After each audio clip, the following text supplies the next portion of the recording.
kids, but at the end of the day, they seem to have a strong mutual respect for each other. And there did seem to be love in there too. I mean, Charles's son was always welcome at his house, even if they did have a bit of tension, and they performed together. And even after Alkin died, his son Delaborde was like still performing his dad's music and keeping it in the public ear. I mean, Alkin was a traditionalist, so there was probably a really big part of him that was super ashamed about Delaborde's entire existence. But I mean, he was also an overall decent guy who wanted to help out his son, so he probably just had these these two conflicting personality traits, like being a good guy, being like opposed to having illegitimate children and being dishonorable. Alkin's traditionalist streak also set him apart from his contemporaries who were very like flashy and fabulous. Like he was definitely like in everything, like his manner, the way he dressed, he was very old-fashioned, and he really liked older music like Baroque and classical music, wasn't a fan of music of the time. So he was just like he was a man from after his time. Charles Alkin was also one of the first people to put Jewish themes and ideas into art music, like his Opus 31 collection of preludes. He also became infatuated with a musical instrument called the pedalier, and he wrote a lot of pieces for it, but pedalier it's an obsolete instrument, so there's like an entire body of music of his that's basically just like irrelevant. Interestingly, there are only 2 known portraits of Charles Alkin, so I mean, one's a picture from behind, so my editor's shaking his fist right now with that. I know it. After Charles Alkin's lifetime, he basically disappeared into obscurity until the 1960s, where some dedicated performers decided to bring his music back into repertoire and rotation. I think the main reason that he's less famous than guys like Chopin and Liszt is because of his periods of seclusion, because he went into his first period of seclusion when he was 26 years old. Before that, he had been building his career, becoming more and more well-known, but kind of like when he was like, before he ever really broke through that and became, I guess, like really famous, exploded in popularity, that's when he pulled back and went into, like, he withdrew from society. And then the same thing happened again when he had this like second wind in between his first and second retreats from performing. He like started to become well-known again, and then he pulled back before he like exploded in popularity.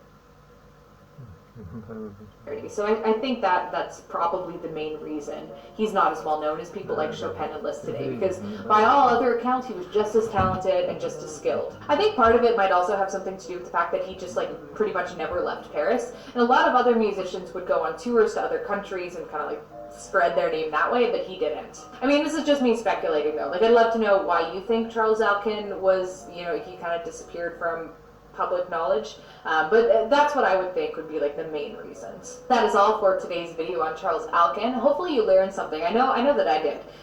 Before doing this video, I actually spent quite a bit of time reading about him, because I didn't know much about him to begin with, because he's not one of the more famous people that you study when you're doing exams and stuff like that. But I'm really glad that I did. He's an interesting dude, and it's given me a deeper appreciation for his music. So hopefully you enjoyed it as much as I did. If you have any questions or comments, or if you have any request ideas, be sure to leave it in the comments area below, and I will catch you guys next time.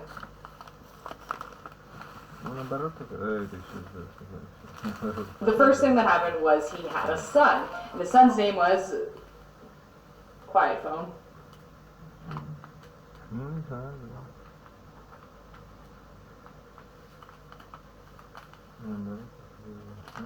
Hi, and welcome to today's episode of Piano TV. I am Alicia, your host, and today we are going to take a look at the life and times of Sergei Rachmaninoff. And I did have to look up how to pronounce his name on dictionary.com. Rachmaninoff is what it told me to say. I have been mispronouncing his name all this time, so hopefully those of you familiar with the Russian language will accept Rachmaninoff as my pronunciation. This is a little bit of a tangent to start this video on. What we are going to talk about in today's video is Rachmaninoff's life story, the accomplishments that he achieved in his lifetime, his death, his personality, all that good stuff. So let's get started.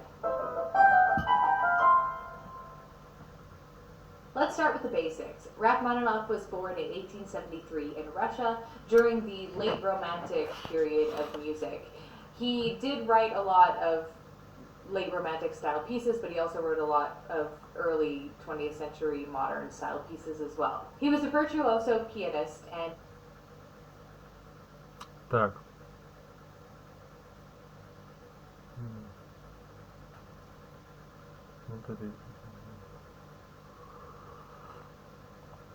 Hey.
Create professional and beautiful videos faster with Envato Elements. Get unlimited downloads of video and audio assets for your next project for one low cost. Create more with premium templates for transitions, intros. How's it going, guys? Joshua Lefemi here, and in this video we're going to be talking about the difference between an H.264 codec and a ProRes codec. Now, for those of you guys watching the channel, this is a topic that you may know about, but it's a question that I get a lot, so we're going to revisit it for just a sec. So before we address anything, we have to talk about what is a codec. A video codec is a piece of software that affects the file size of the video file as well as the image quality of the video file. If you take this paper as an example of all the information in the video, a codec is going to compress that paper. The smaller that the paper is compressed, the smaller the file size of the video file, which is great. It means it'll upload to YouTube or any other kind of video hosting platform easily. It can be shared more easily just in general. But the smaller that the video file size is, meaning the more that it's compressed, the less information that you're able to actually hold in the video file, so the image quality goes down. So the more that you compress it, the less the video quality, but the smaller the file size. If you don't compress it enough, you end up with a video file that has a lot of image quality, but the file size is huge. So the thing is, the codec needs to find the perfect medium depending on the situation that you're in. The cool thing about the H.264 codec is it actually does the math for you and gives you the perfect medium to give you a file size for a video file that's small enough to easily be uploaded to YouTube, but that isn't compressed enough to limit the image quality too much. The thing about an H.264 codec is it's something called a final codec, or maybe a distribution codec. This is a codec that you export your video to when you're done. You're ready to upload it to the internet and you aren't going to go put it in Premiere and have to export it out again. The reason is, if you were to put in an H.264 codec file back into Premiere and export it again, you're going to throw off that balance, and you're going to compress the file to a point where you're going to actually see a reduction of image quality. Okay, now hold that thought. We're going to talk about ProRes now.